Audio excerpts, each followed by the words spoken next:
Alors prions avant de commencer le message. Bien Seigneur, nous sommes parfois indisciplinés, souvent distraits et toujours pécheurs. Et malgré tout, tu nous as pardonné, tu nous aimes et tu nous as convoqués pour écouter ta parole cet après-midi, afin que nous puissions, pendant un temps, nous débarrasser des distractions de la vie et nous concentrer sur toi. Nous espérons que dans les prochains jours, nous pourrons, au contact de ta parole, grandir, nous enrichir, t'adorer, apprendre sur toi. Et nous te demandons que dans le temps des fêtes, dans les distractions commerciales et autres, que nous trouvions le temps de te mettre en priorité. C'est ce que nous voulons faire en ce moment, alors que nous voulons écouter le récit de ta naissance et les promesses qui l'ont accompagné. Au nom de Jésus, nous te prions. Amen. Alors, je vais vous parler aujourd'hui des prophéties de Noël. On est rendu au sujet numéro 4. Demain, je vais parler des témoins de Noël. Et la raison que je vais vous parler des prophéties, c'est qu'il y a un certain nombre de prophéties qui sont annoncées dans l'Ancien Testament et qui s'appliquent à la naissance de Jésus. Et lorsque nous commençons le récit de Luc, notamment les chapitres 1 et les chapitres 2, que nous avons déjà lus en partie la semaine passée, nous nous rendons compte que Matthieu nous présente dans son introduction 5 prophéties qu'il relie à des prophéties de l'Ancien Testament. Donc il dit 5 fois, et tel événement est arrivé pour accomplir la prophétie de tel prophète. Et donc nous avions vu la semaine passée que Jésus était, au travers de la généalogie de Matthieu, que Jésus était l'aboutissement d'une longue histoire qui était toute l'histoire de l'Ancien Testament, toute l'histoire du peuple juif, toute l'histoire des descendants d'Abraham, et que dans un sens plus profond, aujourd'hui nous allons voir que Jésus est également l'accomplissement d'un grand nombre de prophéties de l'Ancien Testament, mais nous allons nous concentrer aujourd'hui sur les 5 que Matthieu nous présente dans son histoire. Et donc, on va en profiter de lire beaucoup de textes comme on a fait la semaine passée. Et le premier se trouve dans Matthieu 1, versets 22 à 25. Donc, je vous invite, si vous n'avez pas votre Bible, à simplement suivre au tableau. Et j'utilise la version second 21, donc c'est un petit peu différent de la seconde traditionnelle. Donc, nous lisons dans Matthieu chapitre 1, versets 22 à 25. Tout cela arriva afin que s'accomplisse ce que le Seigneur avait annoncé par le prophète. Et là, Matthieu cite la prophétie de Ésaïe 7,14. La Vierge sera enceinte, elle mettra au monde un fils et on l'appellera Emmanuel, ce qui signifie Dieu avec nous. À son réveil, Joseph fit ce que l'ange du Seigneur lui avait ordonné et il prit sa femme chez lui. Mais il n'eut pas de relation conjugale avec elle jusqu'à ce qu'elle ait mis au monde un fils premier-né auquel il donna le nom de Jésus. Alors, si vous êtes familier, vous remarquez que j'ai sauté les versets 18 à 21, où l'ange apparaît à Joseph, mais ça, je vous le laisserai lire chez vous. De toute façon, on le relira encore dans les prochains messages, puisque les messages de Noël tournent toujours autour de l'histoire que Matthieu ou Luc nous racontent. Et donc, comme je l'ai dit tantôt, cette apparition de l'ange qui rassure Joseph et qui lui dit « Prends Marie comme épouse, parce que l'enfant qui va naître est un miracle du Saint-Esprit, et il sera appelé Fils du Dieu très haut, et tu lui donneras le nom de Jésus. » Eh bien, Joseph obéit à cette assurance que l'ange lui donne, et comme je l'ai dit, cette assurance accomplit un verset qu'on retrouve dans Ésaïe 7,14, qui dit exactement la même chose.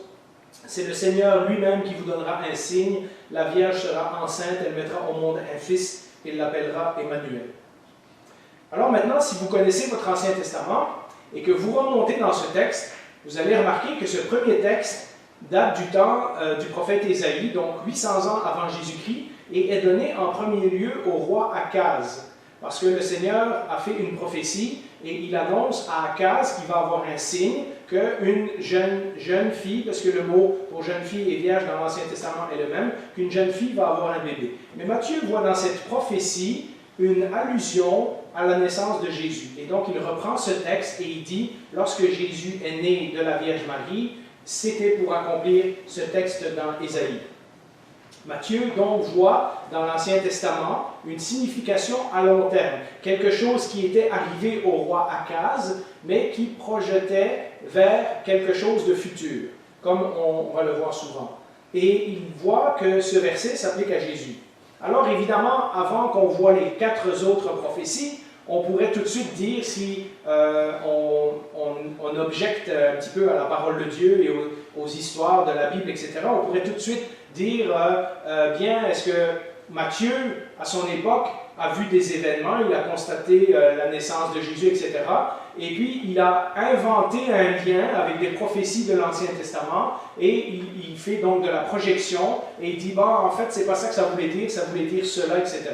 Et ça pourrait être une objection valable, sauf comme nous allons le voir, qu'à plusieurs endroits, Matthieu utilise des prophéties qui sont vraiment pas très très claires, et il les applique à Jésus. Et donc, si quelqu'un avait voulu inventer des prophéties, il aurait été chercher dans l'Ancien Testament des passages qui étaient beaucoup plus clairs que ça. Et donc, on peut tout de suite dire que ce n'est pas le cas, et on va le voir dans les prochaines prophéties. Et lorsque demain je vais parler des témoins de Noël, on va voir qu'il y a une raison pourquoi, en plus des prophéties, Matthieu et Luc nous parlent de tous ceux qui ont été témoins de la naissance de Jésus. Et donc nous verrons comment on peut vraiment faire confiance au récit de Matthieu. La deuxième prophétie, on la trouve dans Matthieu chapitre 2, versets 1 à 6, et ça nous dit ceci.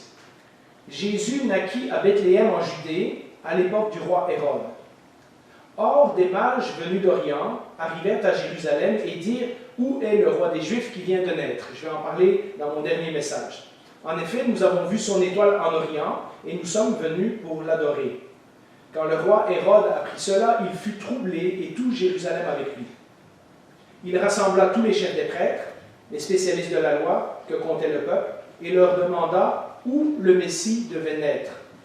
Ils lui dirent « À Bethléem en Judée, car voici ce qui a été écrit par le prophète, « Et toi, Bethléem, terre de Juda, tu n'es certes pas la plus petite parmi les principales villes de Juda, car de toi sortira un chef qui prendra soin d'Israël, mon peuple. » Et donc, Matthieu nous dit que Jésus est né à Bethléem et que sa naissance à Bethléem accomplit une prophétie de l'Ancien Testament qui se trouve dans Michée 5.1 et qui dit exactement les mêmes mots que je viens de citer, sauf qu'en plus de dire qu'il régnera sur son peuple Israël, dit « et dont l'origine remonte loin dans le passé à l'éternité ».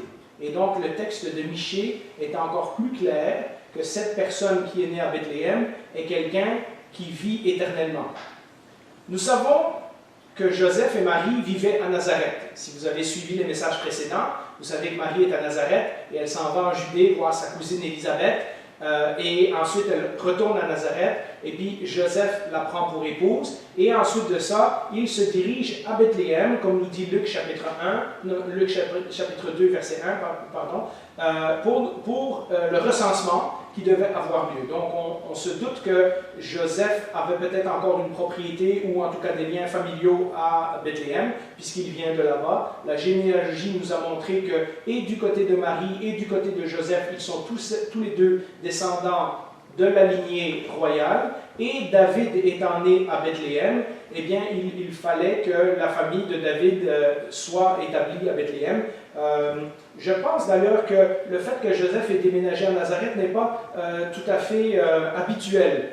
Il semble, quand on lit l'Ancien Testament, que beaucoup de gens restaient dans la région, puisque lorsque le peuple d'Israël avait emménagé dans le pays promis, Dieu avait partagé les territoires selon les tribus, il avait confié des bouts de terre, des propriétés à différentes familles, et donc pour s'en aller à Nazareth, ça veut dire qu'il a probablement laissé une propriété à Bethléem. Mais donc, Luc et Matthieu nous expliquent tous les deux que bien qu'ils viennent de Nazareth, en réalité, ils sont tous deux originaires de Bethléem, et pour accomplir la prophétie, comme Matthieu le voit, ils sont retournés à Bethléem, et c'est là que Jésus est né. Le roi David venait de Bethléem. Michée avait annoncé que la promesse qu'on a vue la semaine passée, que Dieu avait fait à David, qu'il y aurait toujours un descendant sur son trône et que ce descendant serait éternel, Michée nous annonce que ce descendant va naître également à Bethléem, qui est la ville de David, et Matthieu et Luc nous expliquent tous les deux comment Marie et Joseph finissent par se retrouver la nuit de Noël à Bethléem. Et donc Matthieu y voit l'accomplissement de la prophétie que Jésus, même si plus tard on dira Jésus de Nazareth, que Jésus est bel et bien né dans la ville où il doit naître, c'est-à-dire Bethléem.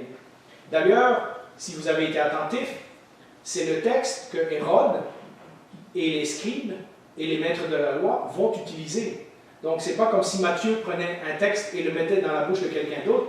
C'est les gens qui, eux-mêmes, ont fouillé dans l'Ancien Testament et ils savent que Michée avait dit cette prophétie-là. Et plus tard, les mages aussi vont suivre ce texte-là, puisqu'ils ont été mis au courant par Hérode et les scribes que Michée avait dit ceci. Et donc, nous voyons comment, dans la pensée de Matthieu, tout ça cadre ensemble. Hein? C'est les ennemis de Jésus, Hérode et les scribes, qui eux-mêmes ont cité ce texte pour prouver que la naissance de Jésus était bel et bien à Bethléem. Ensuite, nous avons une troisième prophétie que Matthieu nous présente, qui se trouve dans les versets 13 à 15 du chapitre 2, et qui nous parle de la suite de l'histoire après le départ des mages. Lorsqu'ils furent partis, un ange du Seigneur apparut dans un rêve à Joseph et dit « Lève-toi, prends le petit enfant et sa mère, fuis en Égypte et reste-y jusqu'à ce que je te parle, car Hérode va chercher le petit enfant pour le faire mourir. » Joseph se leva, prit de nuit le petit enfant et sa mère et se retira en Égypte. Il y resta jusqu'à la mort d'Hérode, afin que s'accomplisse de nouveau, troisième prophétie, ce que le Seigneur avait annoncé par le prophète, « J'ai appelé mon fils à sortir d'Égypte. » Alors, de nouveau, pour ceux d'entre vous qui sont familiers avec l'Ancien Testament, si on retourne, c'est la prophétie de Osée, chapitre 11, verset 1. Et ça dit, « Quand Israël était jeune, je l'aimais et j'ai appelé mon fils à sortir d'Égypte. » Et donc, on se dit, ben de nouveau, cette prophétie n'a pas à voir directement avec Jésus. Alors, pourquoi Matthieu fait le lien? Eh bien, le texte d'Osée fait évidemment référence au moment de l'Exode, au moment où le peuple d'Israël est sorti de la captivité de sous Pharaon en Égypte, donc dans le livre de l'Exode avec Moïse, etc., etc. Pour échapper à la famine, vous connaissez l'histoire, la famille de Jacob et Joseph s'étaient retrouvés en Égypte et ils ont fini par s'installer là parce que le Pharaon leur a donné un territoire et ils ont grandi et ils se sont multipliés. Et plus tard, lorsqu'un pharaon est venu qui ne connaissait pas le Seigneur, qui ne connaissait pas le Dieu de Joseph et qui les a mis en esclavage, le Seigneur a envoyé Moïse pour libérer son peuple et le ramener dans le pays promis. Eh bien, de la même façon, Matthieu est en train de faire ce lien en disant Joseph, pour fuir la menace d'Hérode, a dû également fuir en Égypte. Mais il ne va pas rester en Égypte, il va sortir d'Égypte. Et donc, Matthieu prend cette prophétie de Osée et l'applique à Jésus en disant, de la même façon que le peuple d'Israël était sorti de l'esclavage d'Égypte, mon fils, c'est-à-dire Jésus, est sorti d'Égypte, mais ce n'est pas lui qui est sorti de l'esclavage. Lui, il est sorti d'Égypte parce qu'un jour, c'est lui qui va nous libérer du véritable esclavage, qui est l'esclavage du péché et de la mort. Et donc, Matthieu fait ce lien entre les deux. De la même façon que Israël a été sauvé de l'Égypte, de la même façon, Jésus nous sauvera un jour de nos péchés. Et en fin de compte, être sauvé de ses péchés, c'est la délivrance la plus importante. Bien plus importante que d'être délivré d'un esclavage physique. Ensuite, nous arrivons à une quatrième prophétie qui se trouve au verset 16 à 18, toujours du chapitre 2. Quand Hérode vit que les mages l'avaient trompé, parce qu'évidemment les mages ne sont pas retournés voir Hérode après, il se mit dans une grande colère, et il envoya tuer tous les enfants de 2 ans et au-dessous qui étaient à Bethléem et dans tout son territoire, selon la date qu'il s'était fait préciser par les mages. Alors s'accomplit ce que le prophète Jérémie avait annoncé. On a entendu des cris à Rama, des pleurs et de grandes lamentations. C'est Rachel, c'est une autre façon de décrire les femmes d'Israël, comme parfois on dit Jacob pour dire Israël. C'est Rachel qui pleure ses enfants et n'a pas voulu être consolée parce qu'ils ne sont plus là. Alors, historiquement, on pourrait tout de suite dire, ben voyons donc, si Hérode avait fait tuer tous les enfants, on le saurait, parce que ça ne se trouve pas dans les récits historiques. Mais je peux vous dire que Hérode était un assassin. Il a fait tuer 2 de ses fils, il a fait tuer sa femme préférée, il a fait tuer plein de monde autour de lui, donc ce ne serait pas étonnant que ce serait le genre de roi qui aille faire tuer des bébés. N'oubliez pas, Bethléem est quand même un petit village, donc c'est pas comme s'il y a des milliers d'enfants qui sont morts. Si on parle de quelques centaines de familles et puis quelques dizaines de bébés, c'est quand même très catastrophique pour un village comme Bethléem. Mais la raison que ça ne se retrouve pas, mettons, dans les écrits des auteurs romains ou autres, c'est que les rois de cette époque-là faisaient un peu ce qu'ils voulaient, et puis c'était normal, on ne va pas parler d'un petit village comme Bethléem. Mais pourtant, Matthieu prend la peine de préciser que cette colère qui a poussé Hérode à faire tuer des bébés est un accomplissement d'une prophétie. Et Matthieu cite une prophétie qui se trouve dans Jérémie 31,15, qui dit exactement la même chose, mais qui, tout comme la prophétie de Osée, ne s'applique pas initialement à Jésus. Jérémie fait référence à un épisode du temps de l'exil. Lorsque les Babyloniens sont venus à Jérusalem, eh bien c'était la guerre, et comme dans toutes les guerres, les civils sont les victimes, et quand les Babyloniens sont rentrés dans la ville, après des mois et des mois de siège, eh bien ils ont tué des femmes, ils ont tué des bébés, etc. Et Jérémie, en prophétisant que c'est ça qui allait arriver, puisque le peuple refusait de se repentir fois après fois, dit « il va y avoir des femmes qui vont pleurer amèrement parce que leurs bébés vont être tués ».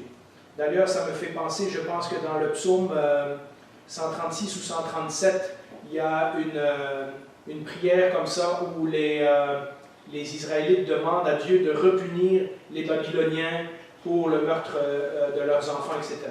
Mais donc vous voyez, tout comme Matthieu a fait le lien avec le texte d'Osée et l'esclavage en Égypte et la fuite de Joseph, Marie et Joseph en Égypte, ici il fait le lien avec l'exil, qui est la deuxième grande catastrophe nationale que le peuple d'Israël a vécue, et il fait référence à ce grand drame en disant « ce qui se passe à Bethléem avec Hérode est l'équivalent de ce qui s'est passé à l'exil à ce moment-là ». Et ce que ça nous enseigne, c'est que dès la naissance de Jésus, il y a eu une farouche opposition au plan de Dieu. Il y a des ennemis de Dieu, tout comme dans l'ancien temps, qui ont essayé de faire dérailler le plan de Dieu. On l'a vu la semaine passée, au travers des mauvais rois, au travers de l'idolâtrie, etc., etc. Au travers de l'exil, on pense que le plan de Dieu va échouer et Dieu mène son plan à bien quand même, malgré les ennemis. Eh bien, nous voyons que dès la naissance de Jésus, il y a une farouche opposition. Ces mêmes scribes et les maîtres de la loi, etc., sont ceux qui vont être contre Jésus tout le temps de son ministère et qui finiront par le mettre sur une croix. Et puis, nous avons ce dernier texte dans les versets 19 à 23 du chapitre 2 qui nous dit « Après la mort d'Hérode, un ange du Seigneur apparut dans un rêve à Joseph en Égypte. Il dit « Lève-toi, prends le petit enfant et sa mère et va dans le pays d'Israël, car ceux qui en voulaient à la vie du petit enfant sont morts. » Joseph se leva, prit le petit enfant et sa mère et alla dans le pays d'Israël. Cependant, quand il apprit qu'Archélaüs régnait sur la Judée à la place de son père Hérode, il eut peur de s'y rendre. Averti dans un rêve, il se retira dans les territoires de la Galilée et vint habiter dans une ville appelée Nazareth, afin que s'accomplisse ce que les prophètes avaient annoncé, il sera appelé Nazaréen. Alors, ça, c'est une des prophéties qu'on ne trouve pas dans l'Ancien Testament. J'ai lu beaucoup de références de versets, il n'y a aucun verset qui dit ça spécifiquement. Mais Matthieu fait cette association entre le fait que Joseph et Marie sont retournés s'établir pour de bon à Nazareth et le fait que Jésus est appelé Nazaréen. On pense peut-être que, parce que Matthieu dit dans le texte, si vous vous rappelez, pour que s'accomplisse ce que les prophètes avaient annoncé, donc les prophètes. Donc il semble qu'il y a peut-être d'autres textes de la Bible qui n'ont pas été préservés et qu'on n'a pas, et peut-être Matthieu fait référence à ça. Ce qu'on sait, par contre, c'est que dans tout l'évangile de Matthieu, et puis plus tard dans l'évangile de Luc, Luc fait le même parallèle, il va y avoir une opposition de certaines personnes qui vont se poser la question, à savoir, ben, le Messie est supposé de venir à Bethléem. Comment ça que Jésus, qui prétend être le Messie, vient de Nazareth. Même Nathanaël, vous vous rappelez, qui va dire est-ce qu'il peut venir quelque chose de bon de Nazareth? Et donc, il semble que Matthieu est en train de désamorcer une situation qui va se présenter plus tard, où un nombre de gens vont s'opposer à Jésus en disant tu es de Nazareth, tu n'es pas de Bethléem, donc tu ne peux pas être le Messie. Et dans ce texte, Matthieu nous dit non, dès la naissance, on sait que Jésus est né à Bethléem pour une bonne raison, mais Dieu a averti Joseph de retourner et de s'établir en Galilée, et donc Joseph s'est établi à Nazareth, et voilà la raison que Matthieu donne. Mais ce que Matthieu veut nous montrer, c'est que la prophétie de naître à Bethléem s'est accomplie, mais la prophétie de venir de Nazareth s'est aussi accomplie. Et c'est comme s'il nous disait, ce Messie qui va venir, qui est né à Bethléem, mais qui fait son ministère en Galilée, ce Messie va réclamer tout le territoire qui appartenait à David, son trône. Il va s'occuper de tout le pays d'Israël, de Bethléem jusqu'à Nazareth. Alors, on arrive à la question, pourquoi Matthieu a choisi ces 5 passages? Parce que, comme je vous l'ai dit, il y en aurait d'autres qu'on aurait pu citer, qui sont peut-être plus faciles à comprendre. Et il y a une raison en particulier, et je vais vous parler un petit peu maintenant du rôle du prophète dans nos milieux évangéliques, mais dans le christianisme en général. Et même dans la société, lorsqu'on parle de prophète, les gens associent prophétie avec prédiction du futur. On pense souvent qu'un prophète, c'est quelqu'un qui va dire le futur. Lorsqu'on lit la Bible, ce n'est pas ça du tout. Un prophète, en hébreu, Navi, ça veut dire le serviteur, le messager de Dieu. C'est celui qui parle au nom de Dieu. Le rôle des prophètes dans l'Ancien Testament, c'est ceux qui sont constamment en train d'enseigner, de corriger, de ramener le peuple à Dieu, de pointer les gens à la loi, de leur dire d'obéir à la loi, pas simplement en surface, mais également dans leur cœur. C'est ce qu'on voit dans tous les messages des prophètes. L'appel à la repentance et toutes ces choses-là. Et pour prouver que le message des prophètes est vrai, Dieu donne généralement un signe qui va s'accomplir dans le futur.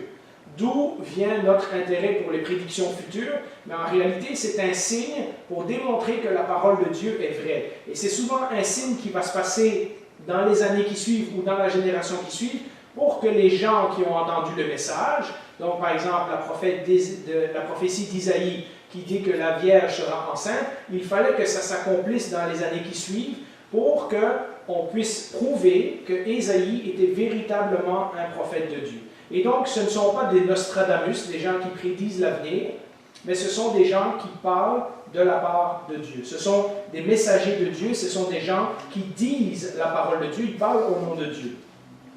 Et le statut de prophète biblique est d'ailleurs très, très, très important, où il doit avoir raison 100% du temps.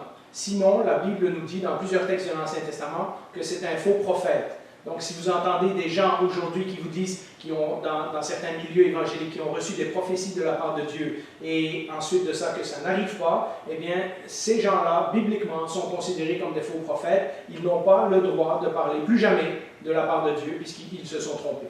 Et donc, Dieu fait vérifier sa parole de 2 façons. La première, c'est le signe qu'il donne qui va s'accomplir.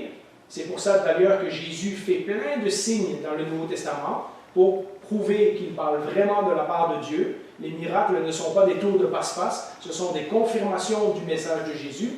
Et la deuxième chose, c'est qu'il faut qu'il ait 100% raison, 100% du temps.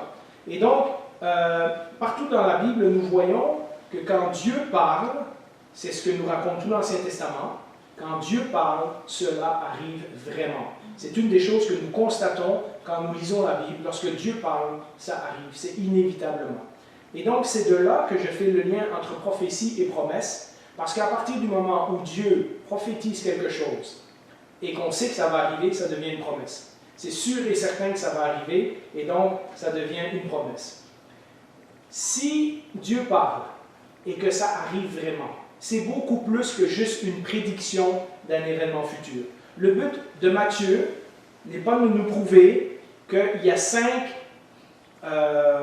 prédictions de 10 heures de bonne aventure de l'Ancien Testament qui se sont accomplies quand Jésus est venu. Le but de Matthieu est beaucoup plus profond que ça.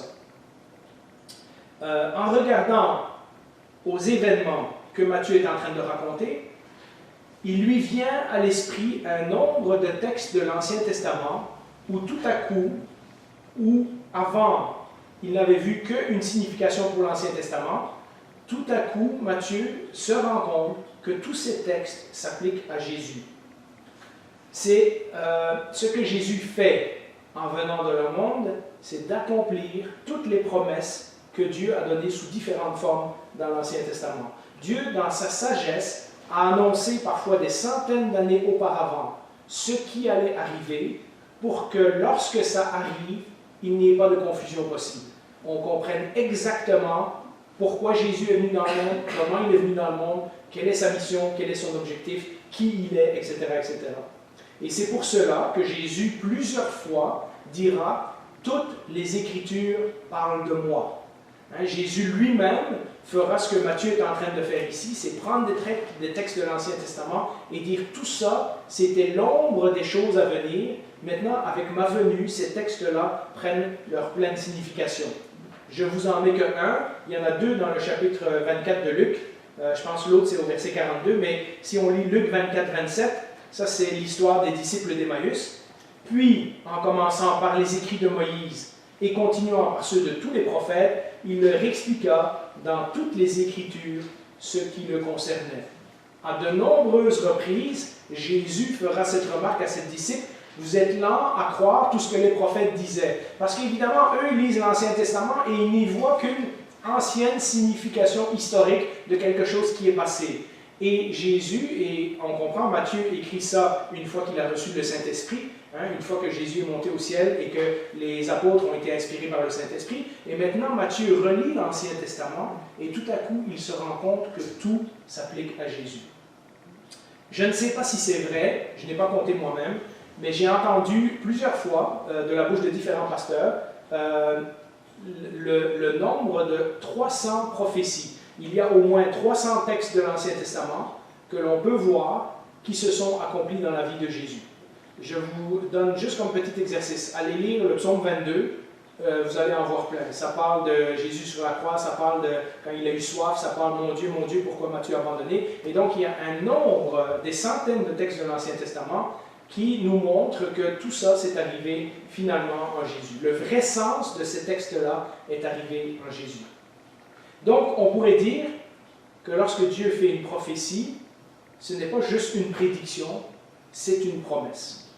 Dans mes notes, j'ai beaucoup plus à dire, et donc lorsque je vous enverrai le lien pour YouTube, je vous enverrai mes notes avec, lisez le paragraphe qui parle de la différence entre les promesses et les prédictions, et je vous laisse ça pour la maison, mais je vous dirai un point principal. Une prédiction ne nécessite pas une réponse de quelqu'un. Si on fait une prédiction, il va arriver ça demain, eh bien ça change ou ça ne change rien dans ma vie, ça ne nécessite pas une réaction de ma part. Mais une promesse demande une réaction de la personne qui l'entend. Une promesse demande une réponse de la personne qui l'entend. Hérode et les chefs de la loi ont simplement vu la parole de Dieu comme une prédiction. Ah oui, le Messie, ça dit dans le texte qu'il va naître là-bas. Il n'y en a aucun qui s'est déplacé pour aller voir Jésus. Il n'y en a aucun qui s'est posé la question « Qu'est-ce que ça a à voir dans ma vie ?» Il n'y en a aucun qui s'est posé la question « Hey, Michée avait annoncé ça, ça serait peut-être bien que j'aille voir si c'est arrivé pour de vrai. » Pour eux, c'était Nostradamus. Pour eux, c'était « Ah, ben le Messie doit naître à Bethléem. » Et ça ne changeait rien dans leur vie. Dans leur cas, ils n'ont pas vu que c'était une promesse qui les concernait eux. Ils ont vu ça comme une prédiction du futur. Maintenant que Dieu a parlé, nous dit Matthieu, cela a un impact direct sur notre vie. Le fait qu'il soit né d'une vierge n'est pas juste une prédiction qu'il va naître d'une vierge. Le fait qu'il soit né d'une vierge nous montre que sa naissance est miraculeuse et que son origine est divine. Nous l'avons vu la semaine passée. Il est né sous un miracle du Saint-Esprit. Et s'il est divin, alors il doit être écouté et il doit être obéi. Voyez-vous comment la promesse, tout à coup, lorsqu'elle est adressée à nous, a des conséquences sur notre vie? Elle attend une réponse de notre part. Le fait qu'il soit né à Bethléem n'est pas simplement un fait historique.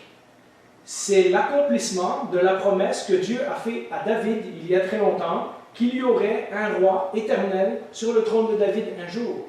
Et donc, de nouveau, s'il est roi et s'il est éternel, il mérite notre obéissance, il mérite notre adoration. La sortie de l'Égypte ne nous rappelle pas simplement que Joseph s'est enfui en Égypte parce qu'il avait peur d'Hérode, mais nous rappelle que sans la libération de l'esclavage, nous serions tous condamnés à mort. Et donc, de nouveau, cette promesse a un impact sur notre vie. Le meurtre des enfants n'est pas simplement un fait historique qui s'est passé à Bethléem il y a 2000 ans. Ça nous montre que dès le début, dès la naissance de Jésus, il y a eu une farouche opposition à la naissance de Jésus. Il y a eu une farouche opposition. Il y a des ennemis qui se manifestent le jour même de Noël. Dans le récit de Noël, lorsqu'on apprend que Jésus est né, eh bien tout de suite, il y a des ennemis qui se manifestent. Et le fait qu'il a vécu à Nazareth n'est pas non plus juste une anecdote. Ça nous rappelle qu'il a vécu une vie comme la nôtre. Je vais en parler dans un prochain message, mais simplement de dire qu'à Nazareth, Jésus a grandi. À Nazareth, Jésus a été à la synagogue. À Nazareth, Jésus a eu des amis, des voisins. À Nazareth, lorsqu'il a commencé son ministère, les gens, certains ont été émerveillés et d'autres se sont opposés à lui parce qu'ils disaient, mais n'est-ce pas là le fils du charpentier? D'où lui vient toute cette connaissance? Et donc, nous voyons que le fait qu'il soit né à Nazareth est important parce que ça veut dire que pendant les 30 ans que Jésus a vécu avant de commencer son ministère, avant de commencer à prêcher, à faire des miracles, etc., ça veut dire que Jésus a vécu une vie semblable à la nôtre. Jésus a vécu la routine de tous les jours. Se laver, manger, aller peut-être à l'école ou à la synagogue quand il était petit, jouer avec ses amis, etc. Jésus a fait ces choses-là. Et lorsque nous arrivons au passage d'Hébreux qui dit que nous avons un grand prêtre qui peut compatir à nos faiblesses parce qu'il a vécu les mêmes choses que nous, eh bien, c'est cela que ça veut dire. Le Nouveau Testament, dans de nombreux textes, nous démontre que c'est en Jésus que les promesses de l'Ancien Testament non seulement se sont accomplies, comme si on parlait simplement de prédiction, mais qu'en plus, elles ont une portée beaucoup plus grande, parce que nous dit le Nouveau Testament, les anciennes choses étaient l'ombre des choses à venir. C'est dans Hébreux, je pense qu'il explique le mieux toutes les réalités de l'Ancien Testament qui maintenant sont accomplies en Jésus. Maintenant que nous avons la réalité, c'est bien mieux. Maintenant que nous avons Jésus qui est venu en personne, nous n'avons plus besoin des traditions et des règles de l'Ancien Testament. Mais en échange, Dieu s'attend à notre réponse. Dieu s'attend à ce que nous répondions à ses promesses. Je vais sauter un autre paragraphe qui sera dans mes notes et que je vous laisserai lire à la maison. Mais en conclusion, j'aimerais vous dire ceci.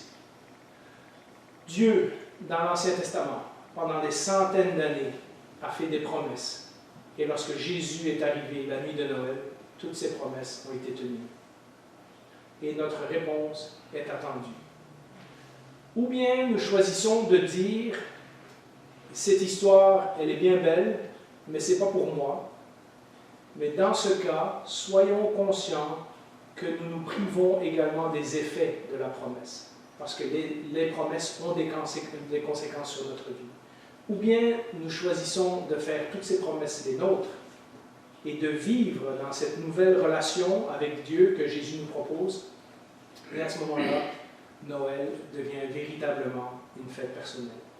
Alors, je vous laisse avec ces réflexions. Je vous laisse relire les textes à la maison si vous voulez, fouiller un petit peu plus. Il y aurait beaucoup de choses encore à dire sur ces promesses. Mais je pense que c'est important, dans cette veille de Noël, de savoir que Dieu a accompli toutes ses promesses.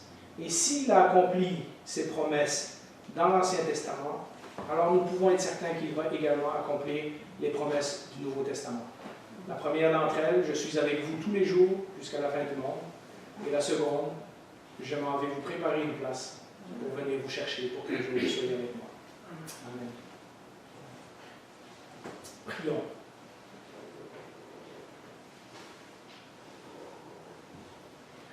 Bien Seigneur, devant ta parole, devant les explications de ta parole, devant la clarté, devant les témoins, devant les promesses, devant les prophéties, devant les prières qui s'accomplissent, devant les naissances miraculeuses, devant la visite des bergers, l'adoration des mages, nous ne pouvons être qu'émerveillés.